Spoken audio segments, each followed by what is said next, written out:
Welcome to the Deep Dive. Today we're embarking on a truly fascinating journey, one that takes us right into the heart of American identity, literally. We're going to explore the incredible evolution of American interior design, architecture, and even fashion. Yeah, it covers so much ground. Exactly, stretching from the earliest colonial days all the way through the post-federal period.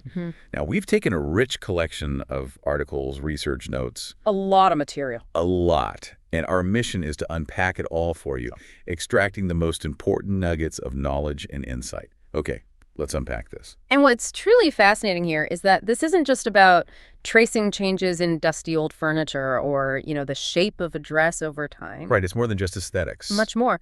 It's about seeing how the very fabric of American homes and lives, from the smallest, most utilitarian cottage to the grandest mansion, is woven with threads of national identity, pivotal historical events, and the ever-evolving social structures of a burgeoning nation. We'll be spotting patterns and connecting the dots across these distinct eras, showing how design is a profound mirror, reflecting not only who Americans were, but perhaps even more importantly, what they aspired to be. That connection between identity and design is precisely why we have to start our deep dive right at the very beginning. Makes sense. The colonial era, spanning from 1608 to 1770, it was a long, painstaking stretch of time where a new identity was slowly being forged. And to truly understand the styles that emerged during this period, we first have to grasp the fundamental nature of the people and the nascent nation they were building. Okay. When we look at the historical canvas of America's early days, it's crucial to remember that while the majority of original settlers came from England, Which is what most people think of, right? exactly, but this was never a culturally monolithic group. Significant contributions to the cultural melting pot, which would profoundly influence design and daily life, came from numerous other national groups. Like who? Think, for instance, of the vibrant contributions to places like New York and Pennsylvania. Here, we saw the arrival of the Pennsylvania Dutch. Ah, yes, the Pennsylvania Dutch. And this is interesting, that term actually refers to German immigrants, not those from the Netherlands. Really? Why Dutch then? It seems to be a linguistic misunderstanding of the German word Deutsch, meaning German. So Pennsylvania Dutch really means Pennsylvania German. Okay, that clarifies a common misconception. It does. And it wasn't just Central European influences. You also had a strong Spanish presence and lasting architectural influence down in Florida. You can still see that, definitely. St. Augustine, for example. Precisely. And then, of course, the French making their unmistakable mark in Louisiana, particularly in New Orleans, with its unique Creole architecture and urban planning. Right, the French Quarter. These aren't just footnotes in history. They're foundational to the incredibly diverse tapestry of America, injecting different traditions, building methods, and aesthetic preferences from the very start. So this American colonial period, 1608 to 1770, that's a long time. Over 160 years, yeah. Encompassing the lives of several generations, specifically within the 13 original British colonies. It truly was a long, often brutal, but ultimately transformative period where a distinctly American identity was slowly, painstakingly being forged from these disparate roots. And this leads us directly to a defining moment in that identity formation, the American Revolution. Right, 1775 to 1783, also known as the U.S. War of Independence. Exactly. This wasn't merely an insurrection where colonies threw off British rule. No, it was much bigger than that. It was the birth of the sovereign United States of America, formally founded with the Declaration of Independence in 1776. Foundational moment. And the fight for independence wasn't just a political battle. It was a profound psychological shift that would deeply influence the emerging American aesthetic. How so? Well, moving away from deference to European models towards something self-determined, something uniquely American. And at the heart of that shift were figures like George Washington. He's often called the father of his country. And for good reason. Not only the first president, but he commanded the Continental Army during the Revolution, literally leading the fight. From 1775 to 83, yeah. He also presided over the convention that drafted the U.S. Constitution, shaping the very framework of the new government. A huge role. It's no wonder the nation's capital is named after him. But it's not just about the big, iconic figures, right? It's about the principles. Precisely. The foundational principles they enshrined, principles that would seep into the very design of American life. like the Bill of Rights. Okay, tell us about that connection. Well, the Bill of Rights, adopted into the Constitution, secured basic English common law rights that Americans had fought for. But what's particularly fascinating here, and directly relevant to our discussion of style, is how it explicitly diverged from Britain. The United States specifically guaranteed freedom for the press and the right of peaceable assembly. Right, it's not quite the same back in Britain. Not explicitly secured in the same robust way, no. And uniquely, church and state were formally separated. A really key distinction. A massive one. This clause set equal value on both the non-establishment of religion and its free exercise. This concept of individual freedom, both civic and religious, laid a subtle but incredibly important groundwork for styles that would prioritize practicality, less ornamentation, and a more egalitarian aesthetic over elaborate monarchical displays. Because there was no king or established church dictating taste? Exactly. No royal court setting lavish trends. Instead, the emphasis was on self-reliance and community values. That's a powerful point. And religion itself played an incredibly central role in society during those early years of independence. Absolutely fundamental, not just spiritual, but a building block of community. By 1789, you had various denominations, American Anglicans rebranding as Episcopalians. Right. Methodists, Roman Catholics, Baptists, Lutherans, Dutch Reformed, all establishing their own distinct U.S.-based organizations and leaders. A decentralized spiritual landscape, totally different from a state church model. And that contributed to a varied social fabric, which in turn influenced what people valued in their homes, their belongings. It all connects, so you can truly see how these foundational elements, the diverse settlers, the struggle for independence, the new emphasis on individual freedoms, directly influenced the styles that began to emerge. These aren't just historical facts. They're the invisible threads woven into the very design of early America. Yeah, that emphasis on individual freedoms, the separation of church and state, subtly encouraged that less ornate, more egalitarian look. Definitely. Without a ruling aristocracy setting those lavish trends, the focus naturally shifted towards utility, hard work, what was necessary for daily life, rather than grand display. Which brings us perfectly to how these new values were literally worn on their sleeves. Let's talk fashion. Okay, colonial costume, practicality and evolution. We're in the Revolutionary period, up to about 1800. The men's coat, for example. Sleeves quite tight, small cuff at the wrist. The front sloped away to the back into two narrow coattails. Pockets were functional, on the hips, small flaps, side pleat set more to the back, pressed flat. It gave a relatively neat, unfussy line. Functional. Very. And under that coat, the waistcoat, both for warmth and a bit of decoration. Right. Buttons went a little below the waistline, had a short skirt, often visible, and for the lower body, knee breeches. Knee breeches were the absolute standard for men, fastened with a button and buckle at the side of the leg, closing snugly over the silk stocking. Stockings, okay. Fitted closely over the leg, gathered to a tight waistband, common accessories for men. A cravat, that neckcloth for a touch of refinement. Right. Folded or cocked hats, stockings or hose, and practical low-heeled shoes or pumps. So these weren't outfits for lounging around court. Definitely not. Designed for mobility, for work, for writing, reflecting the active, often demanding lives of the colonists, farmers, tradesmen, soldiers. And what about the women's attire? Their bodices, the upper part of the gown, remained largely consistent in shape and style during this period. Long-waisted shape, either closed or open, often laced over a stomacher. A stomacher. What's that exactly? It's a triangular decorative piece, often stiffened, maybe embroidered. It filled in the front opening of the bodice. Okay. Got it. The low-necked gown stayed fashionable, typically with elbow-length sleeves, often finished with lace or ruffles. Still some European influence there. Yes. Enduring styles like the sack, a loose gown, the robe à la française with its flowing back pleats, or the polonaise, a gown with a draped, pulled-up overskirt, they lasted until the 1780s. But you mentioned a shift. Yes, a notable and telling shift in skirts, reflecting that move away from highly artificial European court styles. From 1777 onwards, hoops and pennies. Those wide things that extended the hips. Exactly. They were worn less and less, except for very formal dress occasions. By 1780, the hooped skirt was largely replaced by a skirt attached to the bodice around the waist with small, drawn gathers. Creating a softer look. Softer, more natural, and much more practical. These gathers were then bunched, reefed, or looped over a quilted petticoat, allowed for much greater freedom of movement. And women's accessories.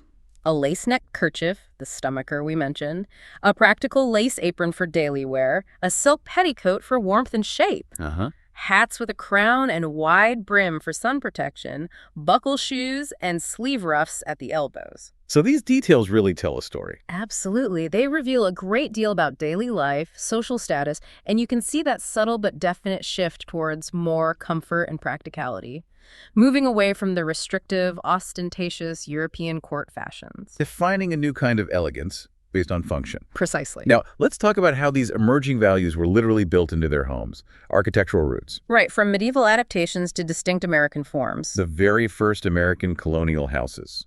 Basically English medieval, right? But adapted. Exactly. Yeah. Simply English medieval houses, but intelligently adapted to the New World's more extreme climate and available materials. You mentioned an adaptation. A common and clever one was an additional lean-to on the north side.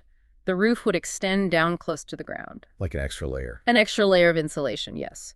A direct, practical response to protect against harsh winter winds and storms, far more severe than in much of England. Resourceful. Incredibly. Small cottages were often characterized by readily available clapboard siding overlapping horizontal wooden boards, Okay. and frequently had thatched roofs, a direct import from European peasant dwellings. Their chimneys were ingeniously made from twigs finished with wattle and daub. Wattle and dog. Explain that. It's a truly ancient building material. You weave a lattice of wooden strips, that's the wattle, and then plaster or daub it with a sticky mix. What kind of mix? Usually wet soil, clay, sand, animal dung, straw, whatever was available. Incredibly effective and accessible using materials found right there. True ingenuity, making the most of what was at hand. And they also used medieval half-timbering. Yes, continuing that tradition. Yeah. External and internal walls constructed of robust timber frames. The spaces between the heavy timbers were then filled with brick, plaster, or that wattle and daub we just discussed. How were the timbers joined? Traditionally, squared oak timbers joined by mortises and tenons precisely cut slots and projections secured by wooden pegs. Often, they showcase the structural skeleton rather than hiding it. An honest construction aesthetic. Exactly. And from these basic adaptations, distinct American colonial house styles began to emerge. Recognizable forms. Like which ones? You had the fundamental New England hall and parlor style, the basic 2 main rooms.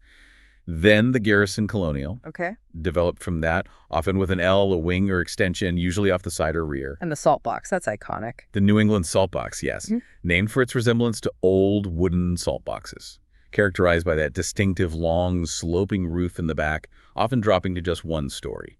Great for shedding snow and rain. Effective shelter. Very. And of course, the incredibly enduring Cape Cod house. Describe that one. Typically low, broad, single-story frame building, moderately steep, pitched gabled roof, a large central chimney, the heart of the hum, Right. and very little ornamentation. Originated in New England in the 17th century. Simple, symmetric design, constructed of local materials, emphasizing functionality, robustness, ease of construction. You can almost feel the practicality built in. It really shows how early Americans innovated with limited resources, creating sturdy, functional homes for their environment. And that's the absolute key. The why behind these adaptations, the severe climate, the available local materials, that deeply ingrained focus on utility, self-sufficiency, community. Over elaborate display? Exactly. That directly shaped these distinct American forms. They weren't trying to replicate European grandeur. They were building for survival, for family, for the future, with pragmatism embedded in every timber. This focus on utility carries right into their living spaces. Let's move inside. Okay, interior spaces. Function, simplicity, and self-sufficiency. Early colonial interiors. Yeah. Often just 1 main room. Typically, yes.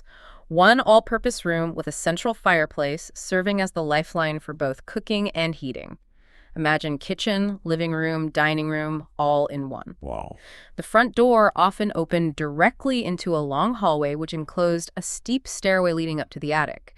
Primarily frame dwelling houses. And privacy wasn't really a thing. Shared quarters were incredibly common. Privacy, as we know it today, was simply not a luxury most people had. Walls were often vertical pine planking, and the structural forms heavy timber posts. Beams were often visible, not hidden. Again, practicality and economy over finished surfaces. And it must have been quite dark inside. Very dark. Only a few tiny windows, often small and deeply set to minimize heat loss. Light was precious, firelight and candles after dusk. You could almost picture it. The smell of wood smoke, the sounds of daily life. A great example that brings this to life is the interior of the Hoxie House in Massachusetts. You can see a half-attic loft, just enough space for a simple rope bed.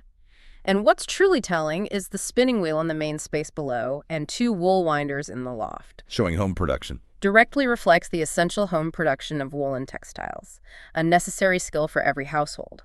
You'd even see corn and provisions hung up for drying from the beams. A dynamic, productive space. And the structure itself. The heavy timber corner posts and timber ceiling in Hoxie House show the braced frame structure. Robust, honest building, simple plastered walls filled the spaces between the woods. What about the beds? Typically a wooden frame with laced rope support for the mattress, hence sleep tight, tightening those ropes. That's where it comes from. Seems likely. You'd often find a trundle bed stored beneath the main bed, pulled out for kids, and a cradle always nearby. So the lack of concern for beauty and comfort, as we might define it. It reveals deeper societal values, absolutely. Focus on survival, communal living, hard work, efficient use of space, rather than individual luxury or elaborate display. Every object, every choice served a direct functional purpose. And these values extended directly to the furniture. Let's talk about that. Furniture evolution. Simplicity, utility, and English echoes. Okay, so American furniture was generally smaller than English originals. Typically, yes. Not an aesthetic choice, purely practical. Had to fit the smaller rooms, lower ceilings of colonial homes, where, as we said, there was little initial concern for elaborate beauty or comfort. And the designs were based on English styles. Largely based on the general lines of Elizabethan and Jacobean forms, reflecting early English taste, as well as the slightly later William and Mary styles. You also mentioned Portuguese influence. Yes, interestingly, given the diverse roots, some Portuguese influence was present in certain pieces. Hence, it broader trade routes and cultural exchanges. What were some key pieces? The banister chair was distinct. Its back uprights had split spindles, light, airy, yet sturdy. The ladder-back chair, a true classic. Back with multiple horizontal slats, like a ladder, and sturdy stretchers connecting the legs for support. Built to last. Definitely. For instance, a common ladder back with a rush seat might have turned, rounded uprights, arched back slats, turned round front legs connected by a single turn stretcher, and 2 stretchers connecting front and back legs on both sides for maximum stability. Then there was the Queen Anne chair. Yes, a more refined style that started to subtly emerge, hinting at greater comfort and elegance to come. And the Brewster chair. Named after William Brewster of Plymouth Colony.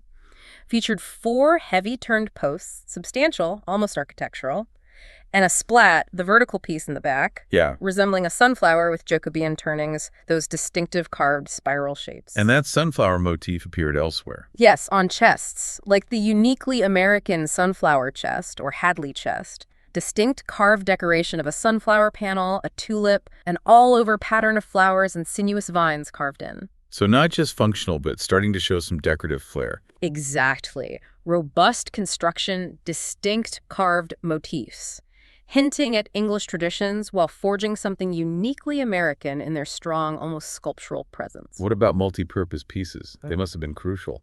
Absolutely. You had the gate leg table, a real space saver with folding leaves, and the butterfly table, a smaller drop leaf table whose leaves were supported by swinging elements resembling butterfly wings. Clever design. Very. The wainscot chair was severe, solid-backed, probably developed from detaching a piece of wall paneling and adding a seatboard again, very utilitarian origin, efficiency and material use. And the chair table from New England sounds ingenious. Fantastic example. The back pivoted on the chair frame, so when tilted down, it converted into a sturdy, well-balanced table, often used in taverns, space premium versatility key. So what does this all mean for the common person? It means furniture was about extreme multifunctionality, making the absolute most of limited space and resources, a testament to resourcefulness and ingenuity. Every piece had to earn its place. But you start to see hints of more refinement later. Absolutely. As the century progressed and some prosperity emerged, you see a gradual shift from sheer utility to a hint of comfort, even subtle status display, even within simple forms. Like what? Pieces like the lowboy, a small, low chest of drawers, often had shaped aprons, flat stretchers, bun feet, delicate bell details, a touch more refinement. And highboys. Those were popular. Very popular storage pieces in both England and America, also known as tallboys. Ingeniously, the upper unit could be lifted off the lower element for easy movement and shipping practical for a mobile populace. And they signaled more affluence. Definitely. Matched veneers, graceful cabriole legs, that elegant S-curve, often ending in a club or paw foot, Right. carved pendants, fine brass pulls, all suggested growing elegance and affluence. A clear sign of increasing prosperity and a desire for more refined living. And for sleeping? The joined tester bedstead was common in the 17th century. A sturdy, often box-like wooden frame, usually with a canopy. Bed curtains were hung from it. Why the curtains? When drawn, they formed, with the frame and panel ceiling, a small, enclosed, box-like room within the larger space. Provided much-needed warmth, privacy, protection from drafts in shared sleeping quarters, made a fundamental difference in daily comfort. It's remarkable how much history and daily life are embedded in these early designs. The very fabric of colonial existence. And that takes us neatly into a period where things truly began to transform. The Georgian era. Yes, elegance and emergence. The Georgian era, from 1720 to 1790, a noticeable, profound departure from the stark simplicity before. Hinting at a new level of sophistication. Indeed. In the 18th century, colonial simplicity really began to give way to more elegant and luxurious styles. Where do these styles come from? They weren't invented from scratch here, either brought directly from England by skilled immigrant craftsmen carrying techniques and patterns, or meticulously inspired by imported books illustrating English Queen Anne and Georgian architecture and furniture. So it wasn't just aesthetics, it reflected societal change. Profoundly. It reflected significant societal shifts and burgeoning economic power. We start to see the undeniable rise of a distinctly wealthy middle class in America. Who were these people? Ship owners, successful merchants commanding vast trade networks, some highly skilled tradesmen and craftsmen, affluent landowners controlling extensive properties, Right. all became wealthy enough to afford a style of life comparable to prosperous families in England. Not nobility in the European sense, though. No inherited titles, no ancient lineages, but a powerful, emerging American aristocracy built on commerce, industry, land ownership. And if we connect this to the bigger picture? It's about distinct regional wealth centers. Particularly in the southern colonies, Virginia and the Carolinas, vast plantations were established. Both by cash crops. And often by enslaved labor. These plantations were frequently set up by younger sons of titled English families. They didn't inherit the full estate in England, but brought capital, ambition, and a desire to recreate a grander lifestyle, effectively replicating a form of landed gentry here, but without official peerage titles. And then you have places like Philadelphia, a real hub. A hub of incredible cultural and religious diversity, a melting pot. William Penn, the Quaker leader, founded Pennsylvania as a refuge for Quakers and other religious minorities. Promoting tolerance. An unheard-of level of religious tolerance for the time. Philadelphia attracted a fascinating mix. Mennonites, Pietists, Anglicans, Catholics, Jews, soon outnumbering the Quakers. But the Quakers remains powerful. Economically and politically, yes. This diverse mix, despite political tensions, fueled a vibrant exchange of ideas, building techniques, evolving aesthetic tastes that propelled design forward. So you clearly see how economic prosperity and religious freedom shaped more stratified, yet still uniquely American society. One that increasingly demanded beauty alongside utility. The ability to accrue wealth outside the traditional European system allowed for new patronage, a growing demand for refined living spaces and objects. Still tempered with American pragmatism, though. Often, yes, and a sense of self-made accomplishment. And this growing wealth immediately translated into architecture, defining a new standard. Absolutely. Architectural expressions of Georgian grandeur. English-inspired colonial architecture, marked by significantly greater comfort and formality, directly associated with that wealthy middle class. And characterized by symmetry, a hallmark of classical design, along with a specific, often elaborate ornamental detailing. This is where we see wealth translating directly into sophisticated architectural details, creating homes that projected status and stability. What kind of details? Prominent classical features like pediments, those triangular gables over doors and windows, and pilasters flattened, rectangular columns projecting slightly from a wall, looking structural but often decorative. Okay. The Palladian window also became incredibly popular. Large, distinctive, divided into 3 parts. Central arched section, 2 smaller rectangular sides, added grandeur and proportion. And inside? Walls increasingly plastered, smoother, more finished than raw planking. Classical motifs intricately integrated around fireplace mantels, doors, windows, and as ornamental cornices, the decorative molding crowning a wall. Reflecting specific ideals. Order, proportion, permanence, and a connection to established European elegance. Can you give an example? A prime one is the Washington Family Plantation House in Virginia. In addition to the older house, specifically incorporated a grand Palladian window at Washington's personal request. You specified details. He even specified interior colors, asking for muted green wallpaper, warm buff paint for woodwork, resulting in a dignified, cohesive, clearly curated effect. Shows real attention to aesthetics beyond necessity. It's about making a statement. Another example. Mount Pleasant Mansion in Fairmount Park, Philadelphia. A spacious Georgian mansion, very reminiscent of stately English precedents, almost plucked from a British country estate. What's the interior like? Richly paneled in natural wood, boasting intricate classical detail, ionic pilasters, a finely dentiled cornice, those small tooth-like blocks, the chandelier, furniture, rugs, typical of opulent American 18th century style, indicating a complete shift towards a more luxurious, composed, formal interior. And other examples show this attention to detail. Definitely. The woodwork of a room from the Colden House, Coldenham, New York. Exquisite woodwork from a large stone house, specifically a parlor. Shows how specific rooms got distinct, elegant treatments for entertaining or formal gathering. And the Van Rensselaer Manor House. The woodwork and wallpaper from its Great Hall exemplifies a late 18th century trend, paneling only the fireplace wall, making it a grand focal point, Right. and covering the remaining walls with plaster between the dado, the lower wall section, and cornice, allowed for grandeur but also a more economical yet still refined use of decoration. So the choice of classical styles was deliberate. Very deliberate, reflecting ideals of order, permanence, a conscious connection to the perceived civic virtues and stability of ancient Rome and Greece, establishing a new visual language for a society on the rise. These architectural developments naturally led to shifts in interior design. Yes, interior design. The rise of social spaces. As we said, a more social way of life developed. Formal entertaining became increasingly important, Leading to more demand for furniture. exactly, and more types of furniture.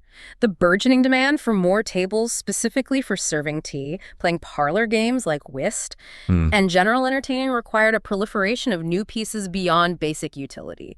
Popular furniture now included upholstered pieces, new levels of comfort, softness, And specialized items. like desks for correspondence, secretaries for managing household affairs and papers, while some earlier room elements could still be a bit crude. Yeah. In general, rooms varied considerably, oscillating between severe Palladian straight lines and proportions and more irregular dynamic curved forms hinting at Rococo, a period of stylistic experimentation. Imagine the buzz of these new social gatherings in these refined settings. A fantastic illustration is the Powell House in Philadelphia, exquisite fine wood paneling, and ornamental plaster ceiling as a canvas for motifs. And that Chinese wallpaper. Stunning imported Chinese wallpaper on one wall, yes. The tall clock, Chippendale-style furniture reflecting Thomas Chippendale's ornate Rococo-influenced designs were typical, showcasing domestic craftsmanship but also global trade. Importing luxury goods. That Chinese wallpaper is particularly significant. Points not just to wealth, but burgeoning sophistication, global awareness, ability to participate in international trade, bringing exotic, refined elements home. More than just decoration. A profound status symbol, a marker of evolving tastes, a reflection of a world becoming increasingly interconnected, even then. And that sophistication extended to the furniture craftsmanship itself, becoming an art form. Georgian furniture, craftsmanship and emerging masters. This period saw a gradual introduction of Georgian forms in more accurate reproductions of English styles. What with an American touch? Crucially, yes, often infused with a distinct American touch, adapting to local tastes and materials. This era saw the rise of notable American cabinet makers putting their own stamp on designs, moving beyond mere copying. Who were some key figures? Thomas Affleck was prominent, known for elegant Chinese Chippendale designs and his use of the Marlborough-style straight, square legs. Okay. John Falwell was another significant craftsman, and Benjamin Randolph was particularly skillful in the Chippendale Rococo-style elegant curves, elaborate carving, ornate detailing. And specific iconic pieces emerged. Definitely. The bandy chair featured the bandy leg, or cabriole leg, that graceful S-shaped leg, often ending in a club or paw foot, and the iconic Boston rocker. Classic wooden rocking chair, High spindleback, often a decorative top panel, gracefully curved seat and arms for comfort. You can almost feel yourself settling into one. Embodies that leisurely American domesticity. And one of the most distinctive and widespread American Georgian and Queen Anne pieces is the Windsor chair. Describe the Windsor. Characteristically shaped seat, often scooped, legs slanting outwards for stability, always reinforced with stretcher's horizontal supports. Both legs and supports usually decorated with beautiful turning. Back made of slender spindles inserted directly into the rear of the seat. Several types: fan back, come back, loop back. And it became uniquely American. What's truly fascinating here is how American craftsmen took these English-influenced styles and put their own definitive stamp on them, created something distinct, widely accessible, beloved. The Windsor chair became a uniquely American form, widespread, adaptable, found everywhere. Another hallmark was block front furniture. Yes. Chests, cabinets, desks with fronts divided into 3 vertical parts. Central concave section flanked by 2 convex sections, often beautifully decorated with carved shell motifs at the top. Very recognizable, elegant, sophisticated, required great skill. And guttered furniture. By John Goddard of Newport, Rhode Island. Highly significant within the block front tradition. Known specifically for his distinctive block front desk and chest with 3 arched tops. Showcasing real artistry. Pieces that showcase the precision, artistry, exceptional skill of American cabinet makers. Elevating functional pieces to true works of art, highly prized even today. The pinnacle of American craftsmanship in the Georgian period. This elegance and classical adoption continue as we transition into a truly foundational period. Yes, a new nation's aesthetic, the federal era from 1790 to 1830, all about defining a nation politically and culturally. Identity reflected in every design choice. Federalism itself. Right. The term refers to that political organization uniting separate states within an overarching system, allowing each to maintain its integrity. A complex, delicate, powerful balance. And the U.S. Constitution defines this. Defines a federal system, yes. Yes. Certain powers delegated to the national government, others reserved to the states. With checks and balances. Meticulously designed, executive, legislative, judicial branches, designed so no one branch can subordinate the others. Safeguarding against tyranny, promoting stability. And it's the oldest written national constitution still in effect. Anywhere in the world, yes. Officially ratified, entered force when Washington was sworn in as first president. So you see how the government structure and ideals profoundly influenced art and design. The nation sought to express its unique identity, commitment to these new principles. Which raises that interesting point. This raises an important question. How does a new nation, forged in revolution, without a monarch, without an established aristocracy dictating tastes, find its symbols and aesthetic identity? And the answer was? The answer lies in a deliberate, conscious decision to look back to the classical ideals of ancient Greece and Rome. Those ancient democracies and republics offered models of civic virtue, reason, order that resonated deeply with the new American experiment. These principles became the visual language of the federal era. And these classical ideals definitely found their way into fashion, mirroring societal shifts towards simplicity, reason. Post-revolutionary fashion, the influence of neoclassicism. For men's costume, a new coat fashion appeared around 1780, signaled a clear departure. How so? This new coat was notably high-waisted, often double-breasted. Deep cutout in front, starting above the waistline, falling away and back to a long-tailed skirt. A leaner, more active silhouette. And details in the 1790s. High collar, broad lapels were characteristic. More assertive, modern, almost statesman-like silhouette. Sleeves remained close to the arm, extended to the wrist, small cuff. Significantly, small lace ruffles. Less common. Might or might not appear. Became less ostentatious, more individual choice. Waistcoats cut still higher, straight across the front. Less visible, emphasizing the coat.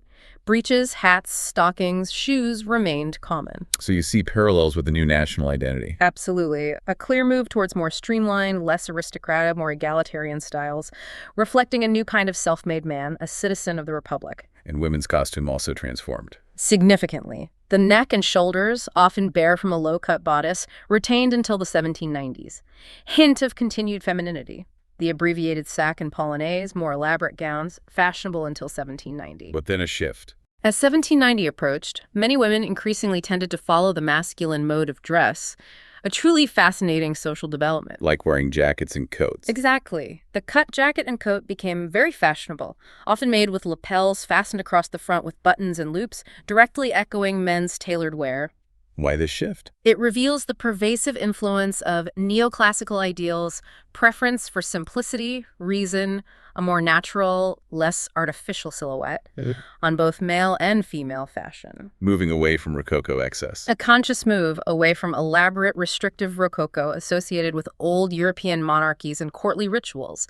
Essentially a visual declaration of a new social and political order, valuing practicality, civic virtue, republican modesty over aristocratic showiness. This profound classical influence wasn't just in clothing, it was built into the landscape. Literally, architectural echoes of democracy and classical ideals.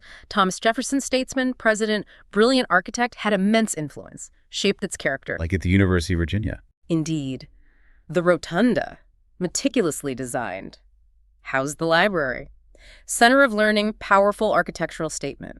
What's more, each pavilion on the campus demonstrated the correct use of a different Roman order or variant, making the campus a living architectural lesson. Yeah, Monticello. His own iconic house outside Charlottesville, testament to his neoclassical touch, distinctive style, famously domesticating the grand Pantheon tradition for residential use, iconic American home, embodying Enlightenment ideals, Republican virtue. And if Monticello is personal, the U.S. Capitol is the nation's statement. Monumental architectural declaration. Its grand neoclassic dome symbolized democracy worldwide, housing Senate and House for almost 2 centuries.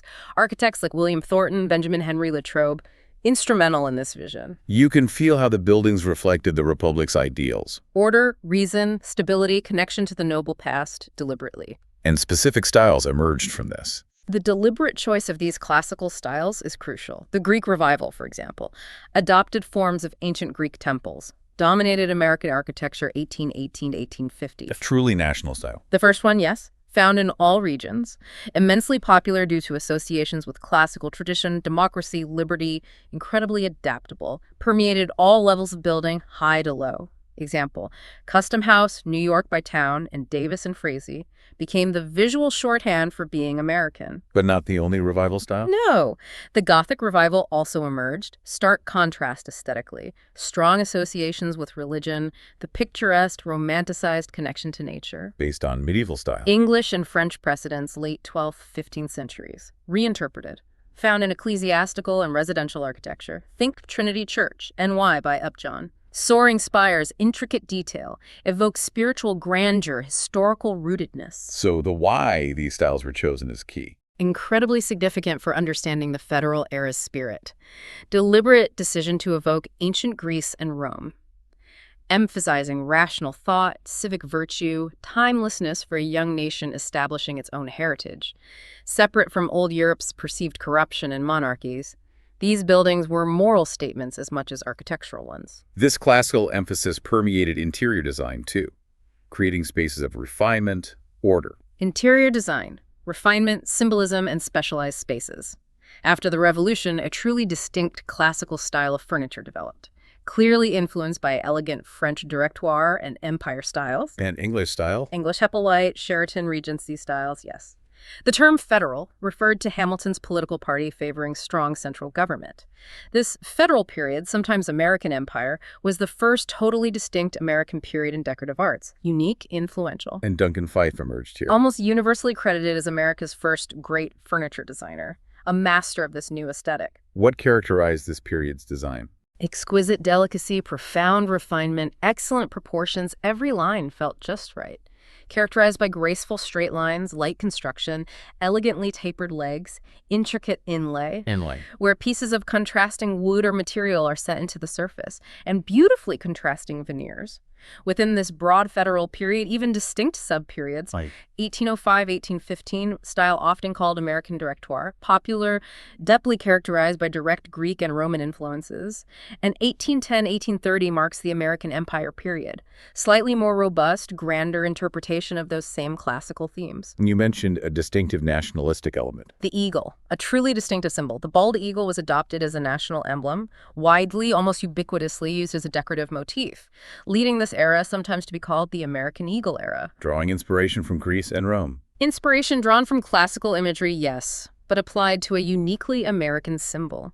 The eagle wasn't just decorative, it was a constant, visible reminder of the new nation's value, strength, freedom, enduring legacy, proudly displayed everywhere. The so what of the eagle motif is profound. It's not just decoration, it's a constant, visible, deeply symbolic reminder of the new nation's values and aspirations, proudly displayed, embedding national identity into daily life objects. What about interior layouts? Typically symmetrical, reflecting that classical love for order, often a grand central hallway leading to the main stairway. Crucially, many specialized rooms leading off the hall. A big shift from colonial multi-purpose rooms. Significant shift. Now distinct parlors for guests, formal dining rooms, private bedrooms, reflecting a more stratified, refined, socially conscious way of life. And accessories. Mirrors were one of the most popular, many convex, creating interesting distortions, often surmounted by a gilded frame, typically proudly topped with an eagle motif, elegantly designed. Often beautiful gray, pink, white marble, usually flanked by pilasters and caryatids, those sculpted female figures as supports, recalling ancient Greek architecture. And decorative items. Expanded to include fine, imported English-European pottery and glass, exotic Chinese export porcelain, and increasingly high-quality American-made glass in China, showcasing global connections alongside burgeoning domestic industry, signaling self-sufficiency and refined taste. Can you give examples of these interiors? The Octagon House in D.C. by William Thornton, fantastic example of symmetrical planning, geometric forms. Circular entrance hall opens through double doors topped by a lunette window, semicircular into a central hall with a grand stair. Inviting, logical flow. Another one. Gardner Pingree House in Massachusetts. View from dining room into parlor shows beautiful wallpaper, decorative trim with Adams-style influence, elegant, light neoclassical designs. Furniture is Hepplewhite character, delicate, curvilinear, woodwork-related design. Elaborate drapery contributes to the refined aesthetic. And Monticello's interiors. Designed by Jefferson himself. Full of invention, ingenious, sometimes unusual arrangements, reflecting his brilliant, practical mind. His bed, for instance, in a clever alcove between study and bedroom, showcasing innovation and efficiency even within classical forms. It's fascinating to imagine that shift from humble colonial rooms to these distinct, specialized, exquisitely decorated federal spaces. This period also produced iconic furniture. For federal furniture, delicacy and iconic forms. Distinct tendency toward the delicate straight lines of Sheraton, elegant, often geometric designs, especially early on. Materials. Mahogany, overwhelmingly favored, rich color, durability, often used for beautifully veneered surfaces. Also, innovative use of tambour doors on storage furniture. Tambours. Flexible, slatted doors that slide back into the piece, disappearing almost seamlessly. And Duncan Phyfe. A big game. Without a doubt, the most famous name in federal decorative arts, often hailed as America's first great furniture designer. What were his designs like? Early designs heavily influenced by Sheraton, French Directoire, Empire styles, absorbing the best of European classicism, the lyre motif resembling the Greek instrument, almost a signature. Used frequently. Elegantly incorporated on chairbacks, table supports, various case pieces.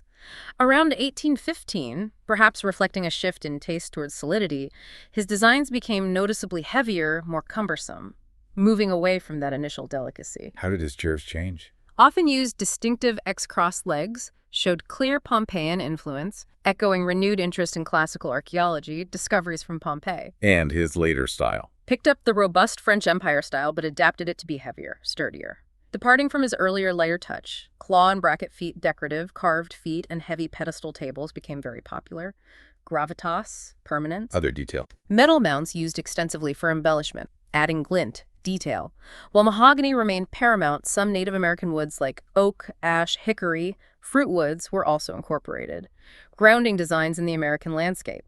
Think of pieces like the exquisite Duncan Phyfe sofa, early federal style, or the impressive sculptural Empire-style chair. The era also had ingenious functional pieces. Like the elegant work table, specifically designed for a gentlewoman's needlework or crafts. Flat top as working surface.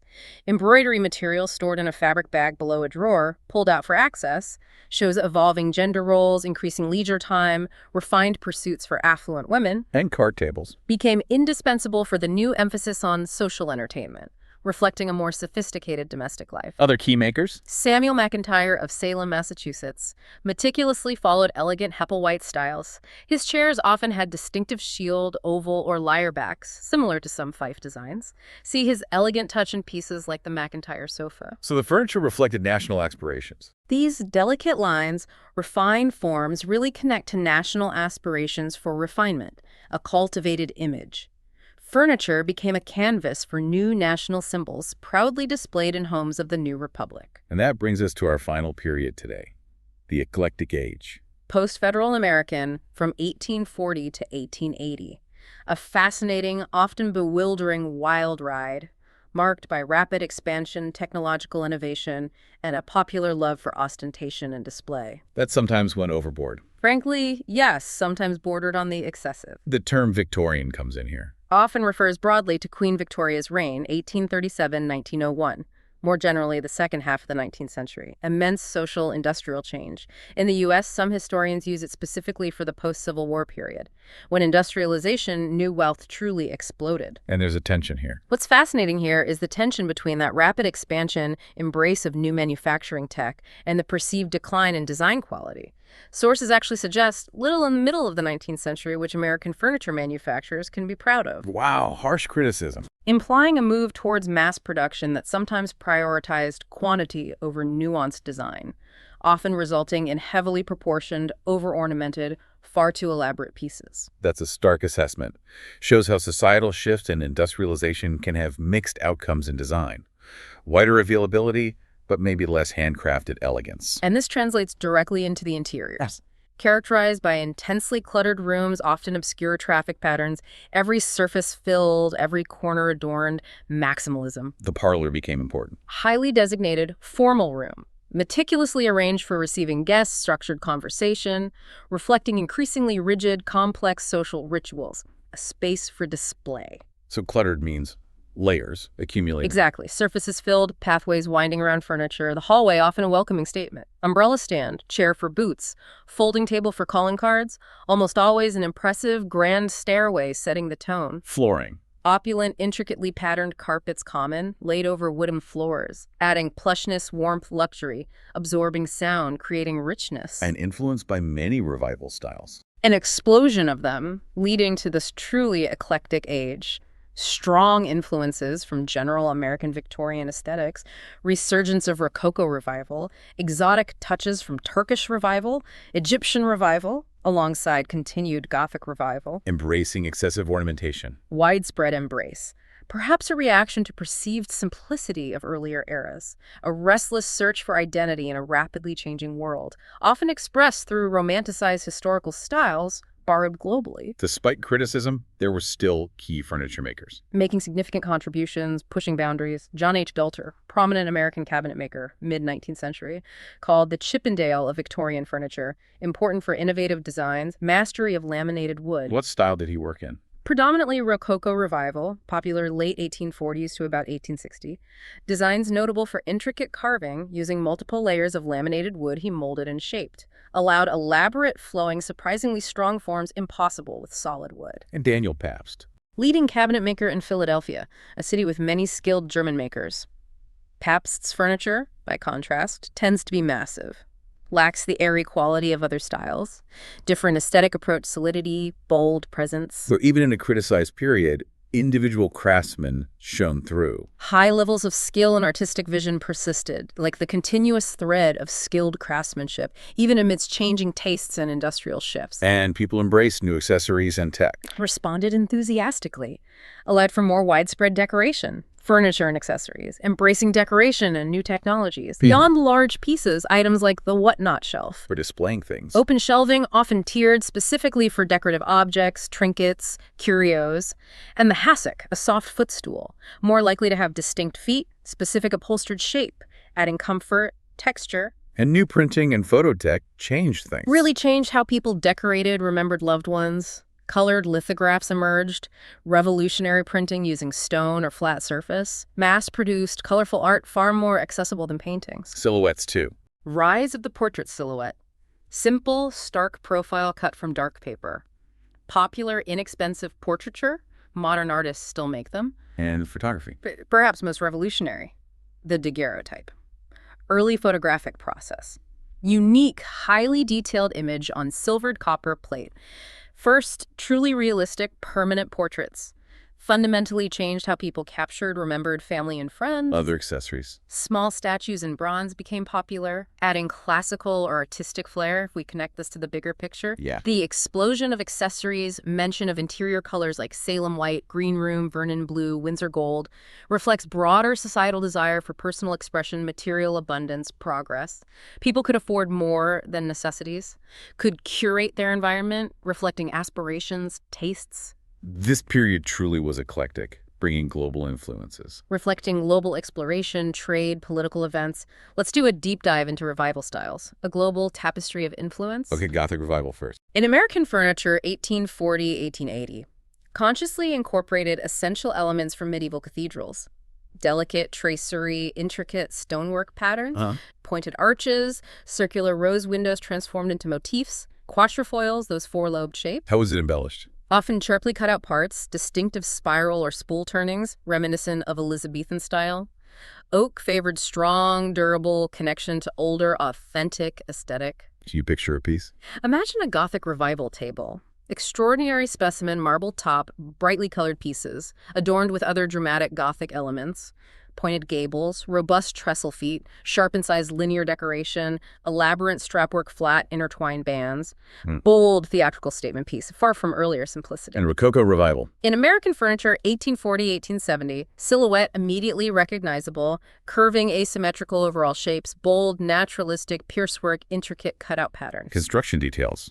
Advances like deeply tufted upholstery fabric pulled into patterns with buttons. Revolutionary inner springs infinitely more comfortable, plush. Graceful cabriole legs common. Luxurious rosewood, walnut frequently used. Proportions. Medium to large, often incredibly significant flowing embellishment. Sense of romantic softness, opulence. Think plush Rococo Revival chair or sprawling sofa designed for luxuriating. And the Turkish Revival. Exotic. Truly. Emergence influenced by increased interest in Mohammedan art architecture after European exploration, growing importance of Turkey diplomatically, building of Suez Canal, 1869. Opening up trade and culture. Exactly. Opened new routes, cultural exchanges east-west, American interpretation primarily limited to sidearm chairs, sofas, couches, ottomans, sometimes double or oversized desire for lounging comfort. Woods and decoration. Black walnut or maple, often for turned legs.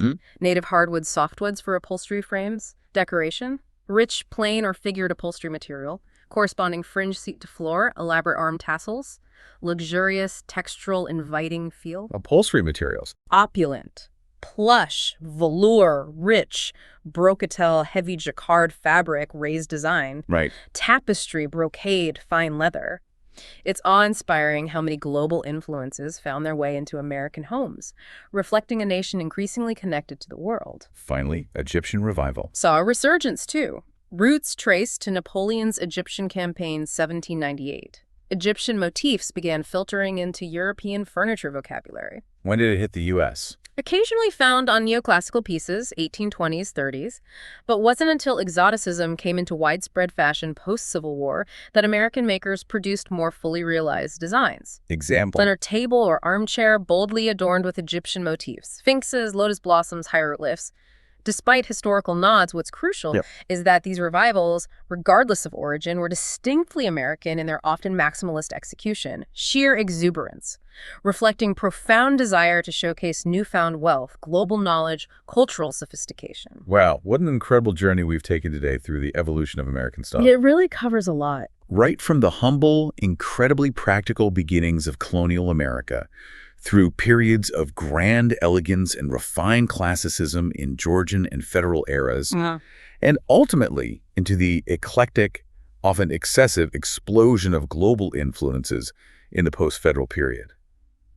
Thank you for joining us on this deep dive into what our homes and our clothes truly reveal about who we were and who we became as a nation. It's clear, isn't it, that the continuous adaptation and reinterpretation of styles, often drawing from incredibly diverse global sources, is a core characteristic of the evolving American identity. Never just copying. Never just copying, always about taking inspiration and making it distinctly American, even when borrowing heavily, imbuing it with a sense of the new nation's values and aspirations. Which leads to a final thought. This raises an important question. In a world where global influences are more accessible than ever, how do we continue to define and create a distinctly American style? Or is the very idea of a singular national style becoming a thing of the past? Something profound to ponder as you look around your own home today. Until next time, keep exploring, keep noticing the styles around you, and keep diving deep.